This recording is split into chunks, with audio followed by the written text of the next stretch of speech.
What is up, everyone? Welcome to HiFi Turtle, where we talk about everything audio. If you haven't already, make sure you click that subscribe button. It really helps the channel out. Make sure we can continue to do awesome videos like these. Today we have a very awesome product indeed, a very exclusive, a very sophisticated product. It is the Electrocompaniet ECM MK2. This is a streaming media server, DAC, preamp, a high-end one at that, according to Electrocompaniet.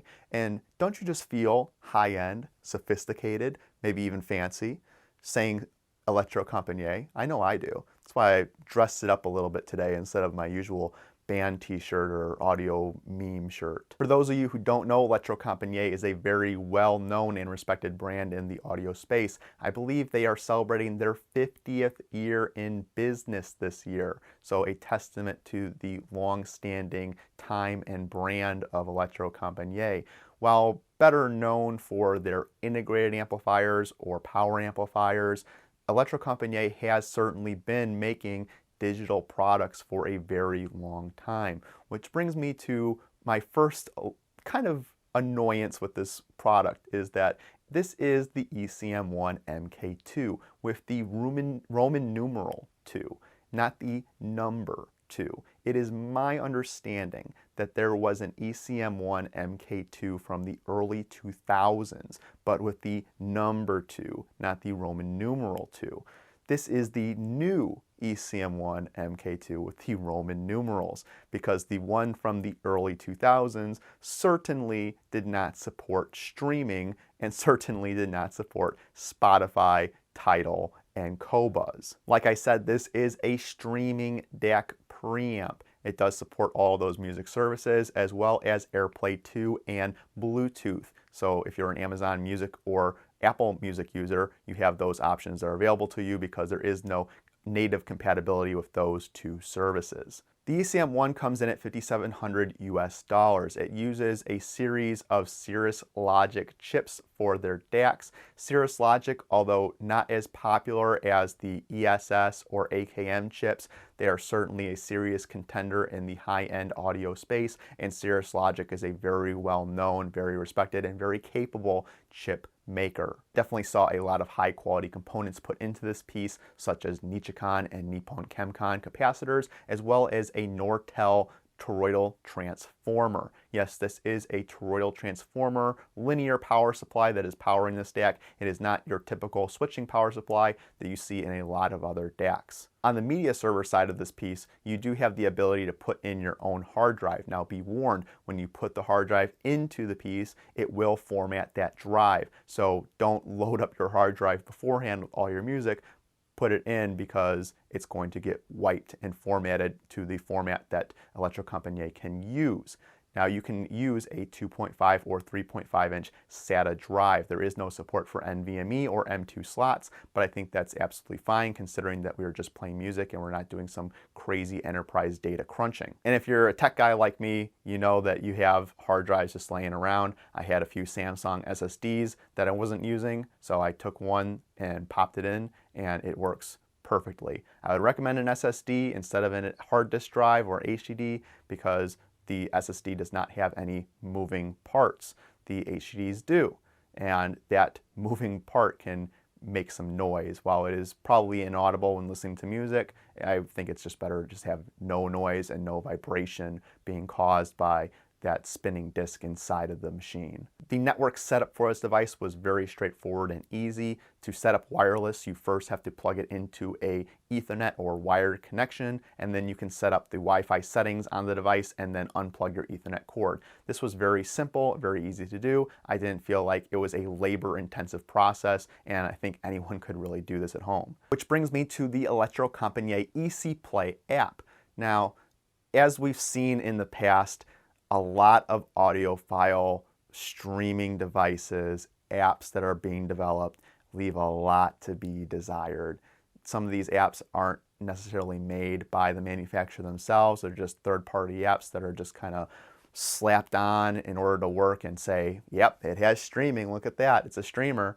Well, I'm very happy to say that the Electrocompaniet ECPlay app is not one of those apps. I feel like Electrocompaniet definitely put the time and effort in to make sure they had a very clear, concise, functional product to ship to customers where they didn't feel like they were shortchanged in using this application. The app is very user-friendly. There's not a lot of bells and whistles to this, and I don't think there has to be. I think Electrocompaniet was very smart and didn't try to be anything they were not, and just put the minimum functionality needed with a very nice user interface. You have the ability to browse for your streaming sources, set up your streaming sources, browse your local music library, which I was surprised when I put a couple of CDs that I ripped onto this, that it also pulled over the metadata and also had information about the CD. Not as in-depth and detailed as I'm familiar with like the desktop version or native version of Qobuz or Tidal, but still a very nice feature, and the fact that it got the album art right and put it all together without any kind of intervention was very nice. There was a little bit of a delay with this. When I did put the music on initially, it got some of the metadata, but not all of it, and started to load that album artwork and the details about the album a little later, but it does do it. So I think that that's a great quality. Very easy to set up. Once it's on the network, you can just navigate to the IP address and start moving over your music as desired. You also have the ability to listen to internet radio. There are a few settings in here that you can change, like renaming. You can set up multiple rooms if you have multiple Electrocompaniet streaming devices, but I only have this one, so I didn't experience that. I didn't fiddle with a lot of the configurations and changes because the reality is you really don't need to. And like I said, this is a very straightforward, easy to use app. It is not trying to be anything flashy. It is not trying to be anything more than it is. It is simply a conduit for your streaming to go to the Electrocompaniet without having to have an external device such as like a Bluesound or other streaming. Like I said, Electrocompaniet is from Norway. They are a Scandinavian country. I know there is a word in the Scandinavian culture called legum, which is just the right, translates roughly to just the right amount.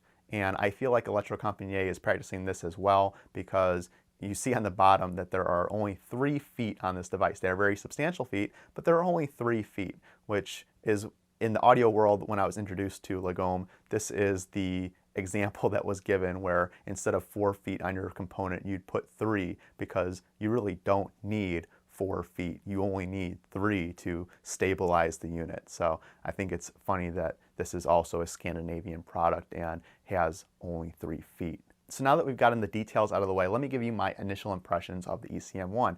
When I first had it in this room, I thought it was extraordinarily rich in the mid-range, really, really extraordinarily wide, deep, textured soundstage. I was very impressed. However, I will say that when playing the ECM1, the first thing I also noticed that it sounded a little thin. And while the mid-range was to die for, the soundstage was impeccable, it did sound a little bass light. And I thought, this is a bass light DAC. But then I started thinking, well, maybe it's my speaker positioning. Maybe I'm just slightly off. So I started playing with my speaker positioning. I ended up moving my speakers probably less than 2 inches in either direction, but that made a very, very, very substantial difference where the sound did not sound thin at all anymore. And I think that when I'm playing my test CD, which is the Surround Spectacular, there's one about matching the sound of the left and right channel to where when it pans from the pink noise on one channel to the other, there shouldn't be any tonal difference. There shouldn't be an accentuated treble. It should be a seamless transition where you don't feel like one side is more treble heavy than the other or one is more bass heavy than the other. And I think this is the closest and sounds near perfect to me with this positioning. So that really, to me, was one of the early indicators that this was an extraordinarily detailed and finicky DAC, because that level of detail and repositioning to get that cohesion wasn't apparent on other DACs that I have tried. So I really felt like this was very unforgiving in some regards to your placement, and you may experience that if you try this out. So if you try it out and it sounds really weird, reposition, because that happened to me, and now it sounds really, really good. So it sounds really, really good. Well, how does it sound? What is really good? How really, really good does it sound? Well, this may come as somewhat of a shock to those who regularly watch my videos, but this is not a loner. this is not a review unit. I purchased this DAC. I did not end up purchasing a DS10. I purchased a Electrocompaniet ECM1 MKII. I am for sure 100% guaranteed going to put in an order for a Gold Note DS10. And the reason why is, one, because I did get this unit used, so I got a great deal on it. You know I love my great deals. Two, listening after the positioning was good just blew me away. I have tried many DACs in this room now. We have had the Benchmark DAC 3L. We have had the Gold Note DS10, the Rose 150B, the Boulder 811, the DCS Bartok 1.0. And where am I going to put the ECM1 on this spectrum of DACs, from relatively affordable to almost insurmountable in cost? If the DCS Bartok is king, and it still is king in my opinion, at least for the DACs that I have tried, and that is the 1.0 version of the Bartok, that is not the 2.0 or even the Apex version, the ECM1 is right there. It is so close. It is so unbelievably close to the Bartok. I think that it, tonality-wise, characteristic-wise, it is very similar to the Bartok, and in some ways, I think exceeds what I experienced with the original Bartok. When I talk about the exceeding portion, it would certainly be the mid-range. The mid-range is to die for. It is so clear. It is so concise. It is so emotional in the mid-range. This really comes out with duets where two singers are together, or even multiple singers are together, or maybe you have a backing kind of chorus to a song. The vocals are just so present, so well fleshed out, so well separated that it's beyond this cliche of the singers in the room. We're at a point here that I felt multiple singers could realistically be in the room, and it's the clearest representation of vocals I've ever heard on these speakers. I think the gold standard for mid-range is absolutely Wilson audio. I'm always blown away by the clarity, the richness, the detail of the mid-range whenever I listen to a Wilson speaker. And if I closed my eyes and didn't know any better, I almost could think that my focals were replaced by a Wilson speaker. The mid-range was that spectacular. And like from my initial impressions, the soundstage is also deep, wide, expansive. I feel like it is a filing cabinet when it comes to sound, where you can just pull out that filing cabinet and there are layers and layers and layers of sound where everything has its place, everything is perfectly put in its place. Nothing stands out or is overbearing. It's just perfectly placed where it should be, and you can go and peruse that file cabinet and find what you're looking for if you just focus and listen for that particular sound. The treble, I feel like, is that legume is just the right amount.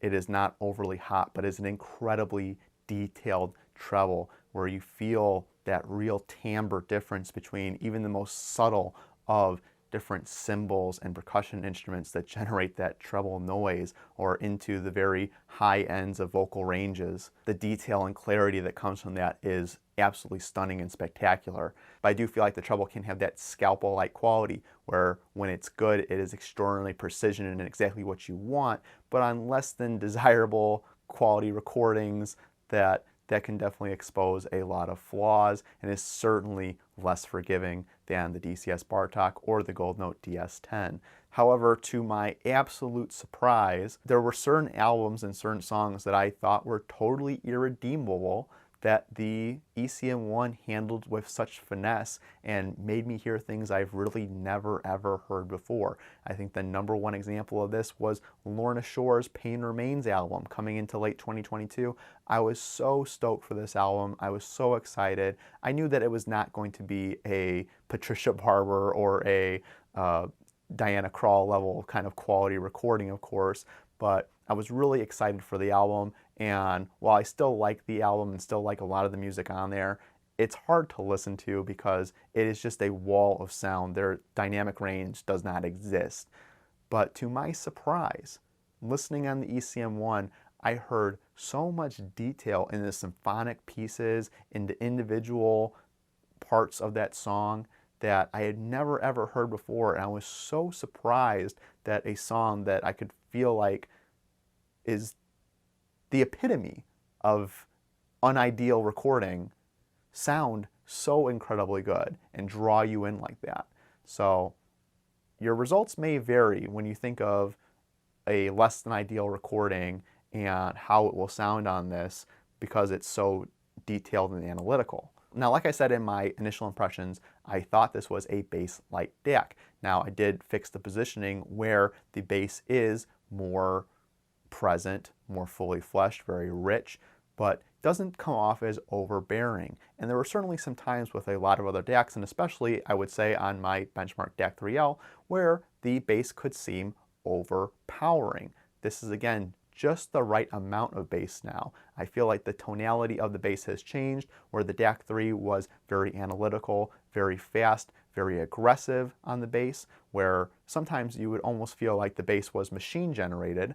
This is a much more natural, laid back expression of bass, and I feel like if I could describe bass typically, or at least a kick drum, as someone hitting a burlap sack with a baseball bat, then this burlap sack on the ECM1 is just a little less stuffed than the DAC 3L's representation of that. So when you hit that with that baseball bat, it has a little bit more give, a little bit more boop, a little more endurance when it comes to the bass notes. My primary use of the ECM1 was as a DAC, but I did try the preamp only section, and while I still thought it was very good, I thought that there was quality that could be added by an external preamp, and when I used my LA4 by Benchmark, I definitely felt like I got a little bit more detail in the mid-range, a little bit more sound staging, and overall just a better musical experience. I don't think the timbre or tone of the music changed at all, but I definitely think that there was a quieter background when using the external preamp, and I think that matches with the LA4 having, I believe, also a signal-to-noise ratio in the -140 range, where the ECM1 boasts that -145, which is incredible. I think that's going to do it for me. Like I said, the Electrocompaniet ECM1 truly is a special and high-end component. I bought it. I mean, I know. I bought it. This is my new reference DAC. And I know I named the Gold Note DS10 video that, but this is my new reference DAC. I bought it. It's here. There's no going back from here. So Electrocompaniet did an amazing job with this product. I definitely think you should check it out if you're in the high-end space. If you have lusted after a Bartok, give this thing a shot. If the Bartok Apex now at over $20,000 is just so insurmountably expensive to you, definitely give the ECM1 a shot. Also, I will be at Expona 2023. So hope to see you there. It's very exciting. I'm very excited for Expona. Electrocompaniet will be there as well, debuting some of their power amplifiers, and I believe they're with triangle speakers. So very excited to hear that set up and visit the Electrocompaniet room as well. I know Electrocompaniet has kind of had its ups and downs, and now they have a new distributor in the US and are trying to make a big push into the US market. I definitely think with high quality components like this, they can definitely do it. I hope you enjoyed this video. If you did, give it that thumbs up. Remember to subscribe. It really helps the channel. Check the links below in the description for other ways to help support the channel. And as always, I'll see you in the next one.